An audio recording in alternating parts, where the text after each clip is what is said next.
I've been wanting to do this for a while. This is They Hunger. This was originally a PC Gamer released mod for Half-Life 1, and it was really popular back in the day, and I never got to play it because I never had a PC, obviously, growing up, and I didn't have Half-Life to play it. So this is one of those things that just kind of backseated in my mind for all the years when I started getting into PC gaming. I had a couple of friends who had played it, but I'd never played it with them.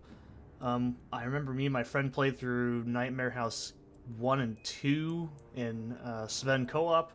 It was awesome, and I never actually played They Hunger until about 2 or 3 years ago. I actually really enjoyed it, having replayed Chapter 1 myself just a few minutes ago as well, 2 times. I still think it holds up really well. It's rough, but it's a free mod. You get what you pay for, which is free. So it's not really a huge deal. If you don't like it, it's not your thing.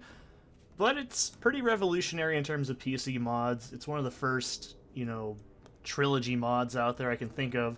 I'm actually running this off of the Steam fix, so I'm able to run it individually through Steam itself like a separate game, which is really handy. You can have screenshots, you can load it separately from having to load it like a Half-Life mod, so it's really handy. I have played Nightmare House, I think is what it's called. Yeah, Nightmare House 1 and 2 for the Half-Life 2 engine.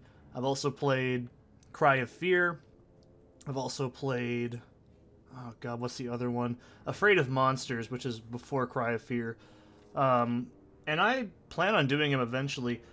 I'm just not a huge horror fan, because generally horror games fall into one of two categories: incredibly jump scary and not scary to me because that's just annoying, it's not actually scary, or just this. So, I don't know. It's really hard to get a really good horror game for me. So, personally, I love B-horror schlocky garbage. This is actually very reminiscent of films of, Night of the Living Dead, Return of the Living Dead, specifically those two films. And it has aspects of Resident Evil 1 through 3 in here as well, which I also really like those games a lot. I grew up playing the first one with my friend way back in the day, and I've also played pretty much all of them except a few. So it's quite familiar in terms of gameplay for me, and I really love it. I believe this is only made by like one guy and a few testers, which is incredible in my opinion no matter what. I might be breaking this up into a few videos. It's actually a pretty lengthy mod, because we're using this trilogy loader here that you can get off of ModDB. I'll leave a link in the description and the Steam fix as well, so you can play it through Steam without having to fiddle-faddle with anything. So, yeah, I've wanted to play this for a very long time, and I still absolutely love this mod. It's free, so I can't complain, but, oh man, it's awesome. So you have the choice of the 3 episodes if you actually do play through the first one. It goes in the second and then the third one, or you can do them any way you want. I don't really think there's any servers. I want to see this as of this day. Yeah, there's nobody hosting this. It's probably very unlikely there would be. But hey, if you want to use Sven co-op, you can play it with a couple of friends. It's pretty cool. So let's go ahead and get into it. I'm putting it on medium. Normally I play games on hard, or the hardest difficulty it can go up to. This is pretty rough. I'm not saying that just because it's hard. I mean, it's rough because it's a mod. It doesn't have the professional QA standards we're all used to in this day and age. So I'm not going to say it's bad, but it's pretty unbalanced, and especially in terms of just damage you take. It's pretty bad. So I'm going to leave it on medium. I don't think I've ever touched the training room. I don't really feel like it, so let's go ahead and jump into it.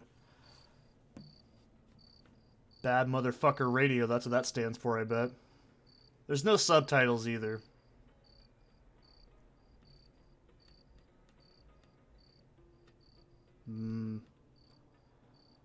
You're listening to BMRF Radio.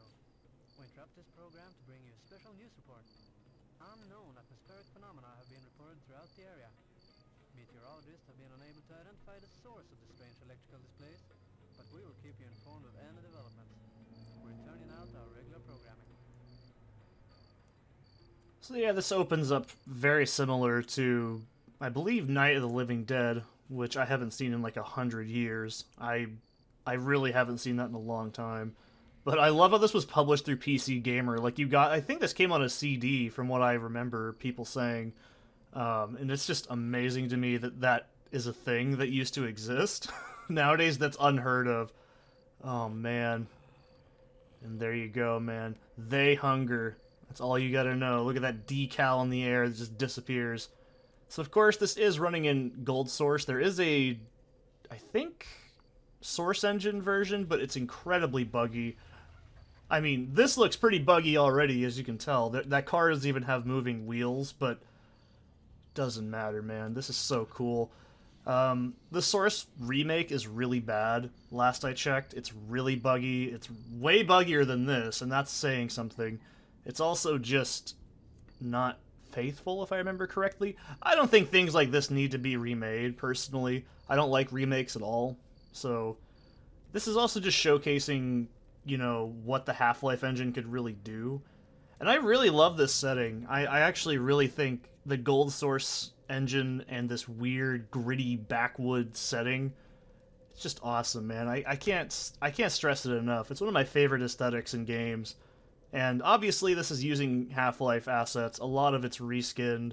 You can pretty much tell what's a reskin and what's an original model. And I don't mean to say that, you know, dismissively either, but a lot of the custom textures are really well done. Like, I can tell that's a tank. I almost said a tank. A train. I can tell that's a car. That obviously was not in the base game of Half-Life or Counter-Strike or anything. You know, I'm pretty sure that grass sprite is new. You know, there's the rain effects kicking in. Ooh, we're getting the dread. Ugh. Now I'm scared. So, now you can see our HUD. HUD's actually red in this. It's pretty cool. I like that little addition here. So, oh no. Slippery surface with no railing. Oh shit, OSHA would be having a field day right now. So, yeah, you get struck by lightning. Amazingly, your car doesn't just kill you because it's made out of metal or some shit. I don't know, man. This game has a terrible story. And by the way, as soon as you go in... Oh, look at that. That's so cool. Man, if I was a kid in like 1999 or whenever this shit came out, actually, first thing we're going to do is go to default FOV and we're going to set it to 110. That's a lot more preferable for me. So, start going in here. If you've never played Half-Life before, I don't know why you're watching this, but I'm assuming most people who have played this or have seen this know what Half-Life is. So, these are all really cool, just custom textures and stuff that were put in the game. I can recognize a lot of the original textures as well. Like, those aren't the original crates, so... And I'm gonna say it right now, I don't really get jump scared. I don't really scare easy. I'm just not a very anxious I mean, I'm anxious as hell in real life, but I don't know, this stuff doesn't really faze me because it's not real. We even get those awesome triangle fake cockroaches as well, which is just sweet. And obviously there's a lot of really, really well-made sound design. I'm doing it a disservice by talking over it, but yeah, may your crossing be blessed with eternal rest. Well, I think that guy's got bigger problems. So, I don't know what any of this shit means. This is probably like way outdated internet culture from like way back when this game came out. And that's a problem. You shouldn't be throwing your skulls around, man. So, trust me, I'm terrible when it comes to horror. I don't get scared. That's pretty scary, but I don't know, man. I really love the atmosphere in this. I'm really doing it a disservice. And we can listen to that if we really want to, but there's like a dude, and this game's story is awful.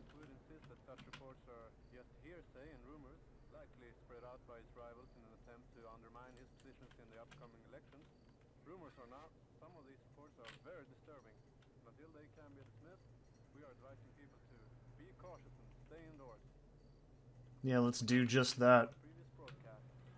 So this guy just... I don't know what his problem is. So, clearly this is the only obviously new weapon right now.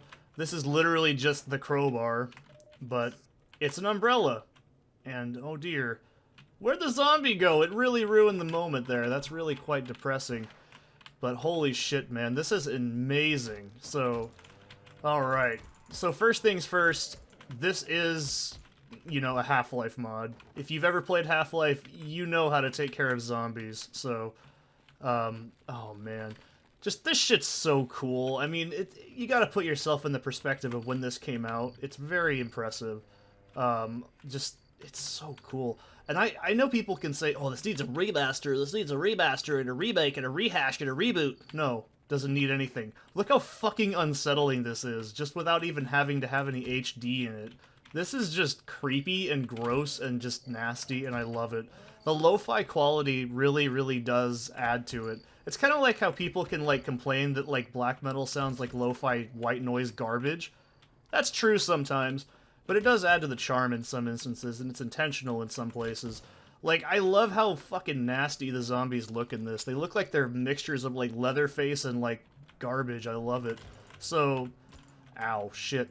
They hit really fucking hard, by the way, and there is a ton of zombies in this mod, and I'm dead serious. You cannot kill all of these with just this. You need to actually know how to rope-a-dope, so let's not get bottlenecked. If you've ever played any, like, zombie shooter, like Left 4 Dead, or, I don't know. I guess Left 4 Dead's a bad example, but, in this situation, it's actually a bad example. But, if you've ever played, I think the most familiar to most people would be the Nazi Zombies mode from Call of Duty. I don't even know if they still call it that anymore. I think they just call it Zombies because they don't like the N-word anymore. So, you know, it's kind of like that. You really do need to know how to rope enemies around, and just... This is pretty much your stereotypical survival horror trope, and also I love this. I don't know if that's intentional, but it's really funny either way. So we picked up our Glock. It's actually silenced. You can toggle it on and off. Actually, this is not a Glock. Yeah, that looks like a Glock to me. I don't know. It's 2000-something graphics. They could be fucking anything for all I know. The original handgun in Half-Life was a Glock. That's all I know. Now, it does function virtually identical to that, so don't be like, oh no, it's all broke and weird. It's pretty much the same. It does not have the auto-fire, like, feature that the other one does. So all the alt-fire... Oh, Jesus. All the alt-fire is going to do is actually just, you know, toggle the silencer. I don't really think that having the silencer on or not really makes a damn difference. But I like to keep it on for stylistic swag, because why not? So, anyways... I am not really playing 100% optimally right now, because A, I've finished the game twice. I mean, just the first episode. I'm doing it in chunks. That was bullshit. But that might be the only death I have, hopefully. So, the game is pretty jank. The hitbox on the zombies is really long. I know you're probably like, oh dude, you just died. What in the fuck? Oh no, trust me, this is very imbalanced. There's a lot of weird shit.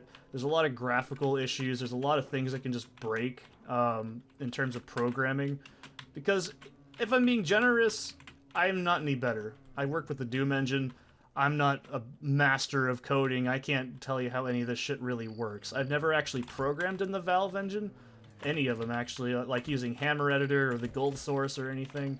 But I know it's probably not easy, but sometimes the animations on the zombies can just speed up randomly if they don't get stunned, and they can just hit you. It's really common, especially in this. It's not so much in the original Half-Life, because they actually have reduced health. I'd say in medium difficulty in this, the zombies have about the same HP as, like, hard difficulty zombies from Half-Life 1. There's quite a few different, like, skins for them, too. There's these Leatherface-looking guys, there's Shitbag Man, there's Horny Zombie Mom, and then, of course, there's Jawless, you know, Hairy Man. I don't know. I'll think of a clever name when I see him. But for the most part, it's pretty hard to do the reading on these animations at times, and I'm not trying to justify bad gameplay. Like, it's actually pretty hard to read a lot of this, because it is pretty jank. But you're probably like, now Seth, you have a gun, why haven't you used it yet? Trust me, man, if you've ever played this, you know what not to do, and you do not want to piss away all your bullets very early. You will get a shitload of ammo later on, especially in the later portions of the mod, but, oh man, there is so much, like, that makes me think of original Resident Evil, where, you know, the first 5 minutes of the game, you just have to, like, tough it out and just not shoot anything, and by the end of it, you just have this fucking, like, small army's worth of munitions at the end. That's kind of how this works, especially this particular part of the mod. And when I say part, or whatever you want to call it, I guess, I'm referring to the fact that this is broken into 3 separate chunks. I don't know how many videos it'll take to make the entire series, but it is a fairly long thing. I'd say this one's about an average of maybe an hour. The rest I haven't played yet again. I have played them recently. It's been about 2018, 19, early 19. So it's pretty recent as of right this minute. So I am fairly familiar with how the game feels. Like, God, fucking look at that. It makes me think of that nasty, like, creepy looking shit from the fucking Power Drill Massacre game. That shit's, like, just creepy to me. I love it. I mean, it's not actually scary. It's the aesthetic. It's just grimy and nasty and awful. So one thing I can also tell you right now is this mod is pretty... See, that attack right there, just the animation's really fast. So if you're like, holy shit, you're terrible at this because you died a single time, it's a mod. I give it a little bit of a pass. Also, once again, because skeletons have blood. Also, you can do that, and sometimes it can crash the game, so be very careful. So, I'm very familiar with the quirks in this weird-ass, old-ass GoldSrc engine. I've played a lot of Half-Life mods in my time. I haven't played all of the Half-Life mods, if you're curious. I like how I say it can crash the game and just keep doing it anyways. It's just mildly entertaining. It only works on zombies that have died, and they actually stay on the ground. Otherwise, they just disappear after a little bit. So, now the other thing is, Half-Life didn't have swimming animations for anything other than, like, ichthyosaurs, so you really don't have, you don't have, like, swimming animations for the zombies. They just kind of stand in place. It's a really jank-looking thing, but you gotta remember, like I said, this was the time. It's impressive, just the amount of shit that, you know, I think his name is Neil Manke, managed to pull off, just using mostly base resources in the Half-Life engine, which is pretty damn impressive if you ask me. So, I mean, honestly, a lot of the scripting is very on par with, like, something Valve would do. And I don't know how long into the life cycle of Half-Life this came out into, but if I had to guess, it's fairly early, because Half-Life, you know, if you don't know in gaming history, Half-Life really did pioneer shit like Counter-Strike, Team Fortress Classic. I mean, it's all based off of Quake mods and shit, but it's still very impressive the amount of things people were able to do with these engines, and that's one of the reasons I actually create Doom levels as well, is because I genuinely, like, love the kind of quality shit you can make with old-ass engines. It's really impressive. So, also, I would like to point out that the most annoying enemy is the fucking head crabs. They are never not a pain in the ass. There's Jawless Jerry, by the way, I forgot to mention, even though he very much has a jaw. So also, this is usually where most players, myself included, get stumped the first time they play this, because that's really not telegraphed very well. But I guess I'll call it a break here, and I'll see you in the next one. I'm gonna just bob up and down like a maniac the entire time in this blue Kool-Aid water. Maybe it's Powerade, I don't know.